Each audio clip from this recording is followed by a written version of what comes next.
ఆంధ్రప్రదేశ్లో టీడీపీ కూటమి ఎప్పుడైతే అధికారంలోకి వచ్చిందో అప్పటి నుండి వైఎస్ఆర్సీపీ నాయకులకు సంబంధించిన ఎన్నో అరాచకాలు బయటపడుతున్నాయి.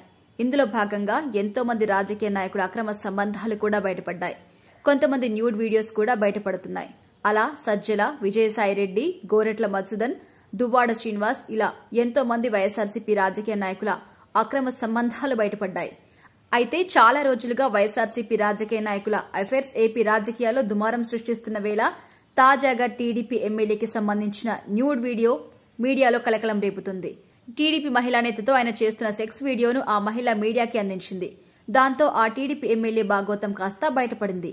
ఇక ఆ విషయంలోకి వెళ్తే సత్యవేడు ఎమ్మెల్యే కోనేటి ఆదిమూల్యం సత్యవేడికి సంబంధించిన టీడీపీ మహిళా నేతని గత కొద్ది రోజులుగా భయభ్రాంతులకు గురి చేస్తూ వారి ఫ్యామిలీని చంపేస్తాను అని బెదిరించి లైంగికంగా వాడుకున్నారట.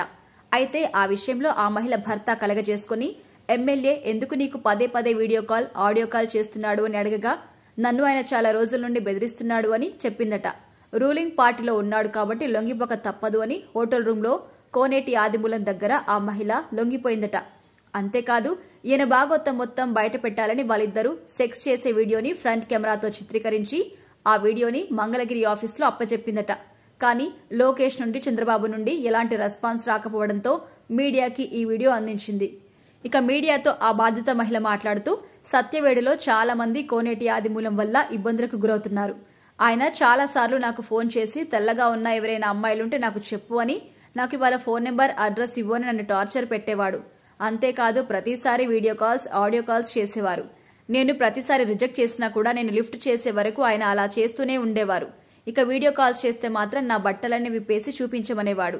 ఇక ఆయన టార్చర్ భరించలేక ఎలా అయినా సరే ఈ విషయం బయటపడాలని నేను ఆ ఆడియో చిత్రీకరించాను.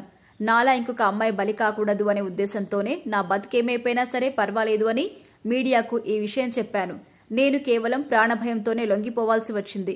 సైకోలాగా నాకు ఫోన్ చేసి పదే పదే టార్చర్ చేసేవాడు. నేను చంద్రబాబుని, టీడీపీ పార్టీని కించపరచడం కోసం ఇలా చేయట్లేదు. కేవలం నాలా ఇంకొకరు బలి కాకూడదు అని, నాకు న్యాయం కావాలని ఈ వీడియో చిత్రీకరించాను. ఆదిమూలం నుండి నాకు ప్రాణహాని ఉంది అంటూ బాధిత మహిళ మీడియాతో చర్చించింది. అంతేకాదు ఎంతో మంది మహిళలు ఆయన కామానికి బలైపోతున్నారని, దీనిపై యాక్షన్ తీసుకుని వెంటనే చంద్రబాబు నాయుడు టీడీపీ పార్టీ నుండి ఆయన్ని సస్పెండ్ చేయాలని, ఒకవేళ సస్పెండ్ చేయకపోతే నేను, నా ఫ్యామిలీ ఆత్మహత్య చేసుకుంటామంటూ బాధిత మహిళ మీడియాతో చెప్పింది. ఇక ప్రస్తుతం కోనేటి ఆదిమూలం మహిళతో చేసిన చాట్ వీడియో మీడియాలో దుమారం సృష్టిస్తోంది.